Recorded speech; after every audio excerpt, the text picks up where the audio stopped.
Kalau kita tanya soalan, tukar sihir ni dia syirik mungkin 50 tahun. Kerja dia syirik je. Kafir, syirik. Sebab sihir itu sendiri menjadikan dia kafir. Dan sebelum berlawan dengan Musa, dia minta apa pada Firaun? Ganjaran. Dan Firaun janji tak nak bagi. Tiba-tiba, bila dia nampak mukjizat Nabi Musa tu, terus dia beriman. Firaun ancam, potong apa?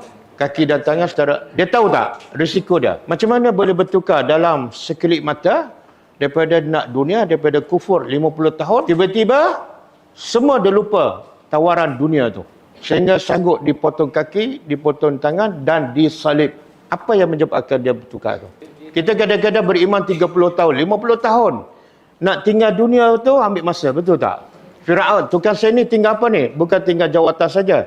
Terlepas jawatan, terlepas bonus, terlepas kaki, terlepas tangan, terlepas nyawa. Hanya sekejap je. Kadang-kadang kita belajar buat satu benda kan, nak beramal tu ambil masa sampai 5 tahun tak beramal lagi. Tak ada kena potong kaki tangan pun. Betul tak? Punca utama tukang sihir terus beriman tanpa syak, tanpa ragu-ragu, sebab dia cukup tahu ilmu sihir yang sebenar. Faham tak? Sebab dia tahu, ilmu sihir aku dah tahu. Dah 50 tahun memang saya tipu. Yang Musa ni tongkat betulkan jadi ulah, confirm. Sebab dia tahu ilmu sihir menjadikan dia terus beriman. Faham tak? Ada faedah tak ilmu sihir? Tak ada manfaat untuk tukang sihir ni. Jangan pula aku nak tingkatkan iman, aku nak belajar sihir. Kan? Tak. Bagi tukang sihir ada faedah. Sebab dia cukup tahu, cukup pakar dalam sihir. Bila tengok mukjizat, dia clear. Ini bukan sihir.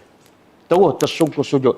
Hilang semua rasa takut pada Firaun. Kenapa? Sebab dia tahu Firaun tak boleh menukar tongkat kepada ular. Tak boleh. Mana siapa yang lebih hebat? Allah. Hilang terus takut pada Firaun. Boleh faham?